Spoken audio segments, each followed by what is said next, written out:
शाम के ठीक 6 बजे थे, लेकिन आसमान में ऐसा अंधेरा छाया हुआ था जैसे लग रहा हो कि रात के 9 बजे हों। एक पुरानी बैलगाड़ी पहाड़ी रास्ते पर धीरे धीरे चल रही थी।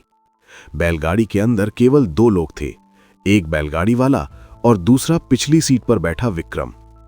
विक्रम दिल्ली का एक खोजी पत्रकार। वो बाहर झांककर रास्ते को देख रहा था। बाहर रात की धुंध इतनी घनी थी कि 5 फीट दूर का पेड़ भी किसी भूतिया आकृति जैसा लग रहा था। बैलगाड़ी वाला धीमी आवाज में, लो भाई, तुम्हारा स्टॉप आ गया है। इससे आगे मेरी बैलगाड़ी नहीं जाएगी, तुम्हें यहीं उतरना होगा। विक्रम हैरान होकर, लेकिन नक्शे के हिसाब से भैरवपुर गांव तो अभी यहां से 4 किलोमीटर दूर है और आप मुझे इस डरावने जंगल में क्यों उतार रहे हो? बैलगाड़ी वाले ने अपना सिर घुमाया और विक्रम की आंखों में देखा। उसकी आंखों में एक अजीब सा डर था। उसने बैलगाड़ी के हैंडल को कसकर पकड़ रखा था। बैलगाड़ी वाला डरी हुई आवाज में, बेटा, तुम यहां नए हो क्या? इस रास्ते पर शाम ढलने के बाद कोई भी गाड़ी या इंसान भैरवपुर गांव की सीमा पार नहीं करता। उसने सामने इशारा किया।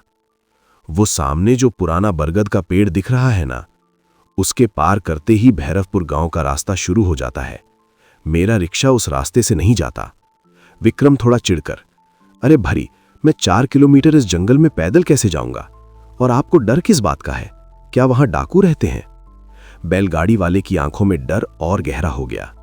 बैलगाड़ी वाला फुसफुसाते हुए, डाकू होते तो हम बंदूक लेकर चले जाते, लेकिन बेटा, वहां वो है जिससे बंदूक भी नहीं लड़ सकती, मृतकुंड।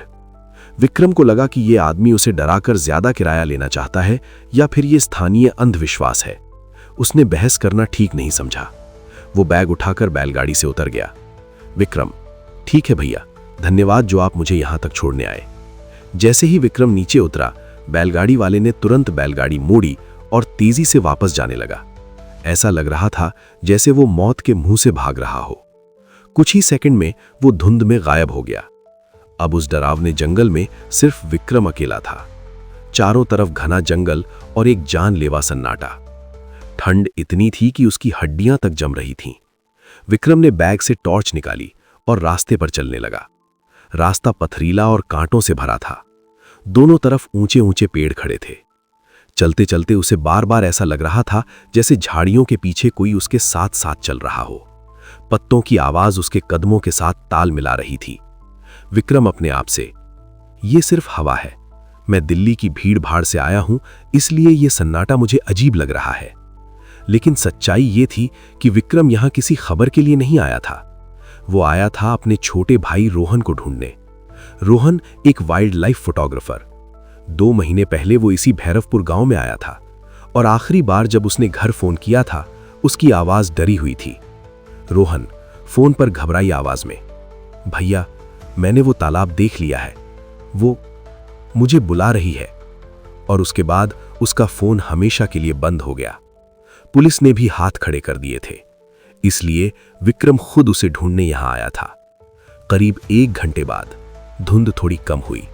दूर उसे कुछ मंद रोशनियां दिखाई दी। वो था भैरवपुर गांव। गांव के प्रवेश द्वार पर एक पुराना लकड़ी का बोर्ड लगा था, जिस पर लिखा था, भैरवपुर गांव आना मतलब मौत को बुलावा देना है।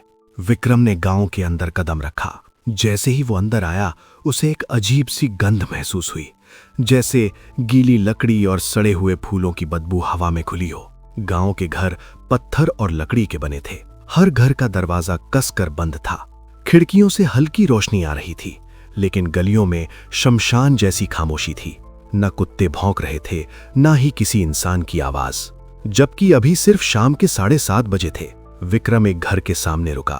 उसने दरवाजा खटखटाया। विक्रम, सुनिए, कोई है क्या? मैं शहर से आया हूं, मुझे इस गांव के सरपंच का घर जानना है। अंदर से कोई जवाब नहीं आया, लेकिन विक्रम को साफ महसूस हुआ कि दरवाजे के पीछे कोई खड़ा है और उसकी बातें सुन रहा है।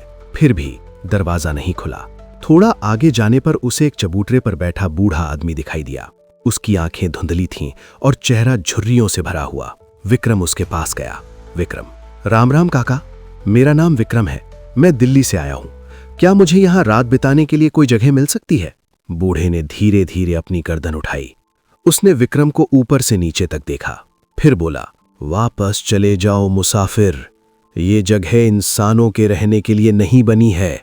मैं वापस नहीं जा सकता काका, मेरा छोटा भाई रोहन इस गांव में आया था, मैं उसे ढूंढने आया हूं। जैसे ही विक्रम ने रोहन का नाम लिया, बूढ़ा अचानक खड़ा हो गया। उसकी आंखों में डर उतर आया। रघु काका, कैमरा लेकर जो लड़का आया था, क्या वो तुम्हारा भाई है? विक्रम उम्मीद से, हाँ काका, वही मेरा भाई है। क्या आप जानते हैं वो कहाँ है? रघु काका ने चारों तरफ देखा, जैसे उसे डर हो कि हवा भी उनकी बातें सुन रही हो। फिर वो धीरे से विक्रम के पास झुका। बेटा, तुम्हारा भाई उस मृत कुंड तालाब की तरफ गया था। मैंने उसे बहुत रोका था, लेकिन उसने मेरी बात नहीं मानी।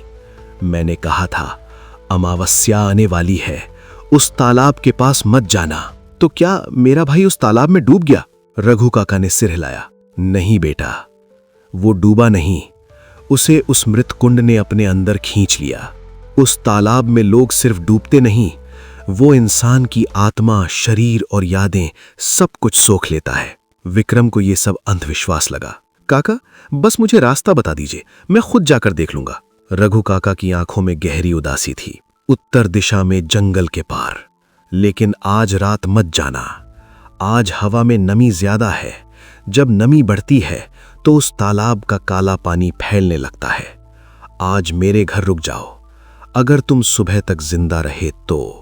रात गहरी हो चुकी थी। विक्रम ने रघु काका के घर रुकने का फैसला कर लिया। दोनों घर के अंदर आ गए। रघु काका ने उसे सूखी रोटी और प्याज खाने को दिया। लालटेन की हल्की रोशनी में दोनों बैठे थे। विक्रम, काका, ये मृतकुंड तालाब का क्या राज है? रघु काका ने लंबी सांस ली। बरसों पहले ये तालाब बहुत पवित्र था। उसका पानी कांच जैसा साफ था। लेकिन एक साल गांव में भयंकर सूखा पड़ा।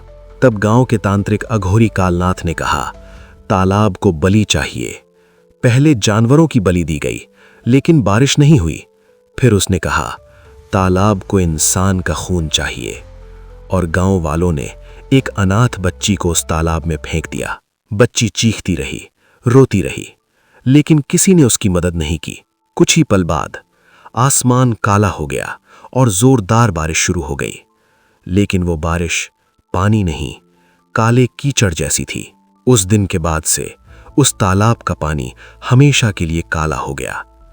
और वो बच्ची आज भी वहां भटकती है। वो अकेली है, इसलिए वो दूसरों को अपने साथ खेलने के लिए बुलाती है। रात के 2 बजे अचानक दरवाजे पर खटखट हुई। विक्रम की आंख खुल गई।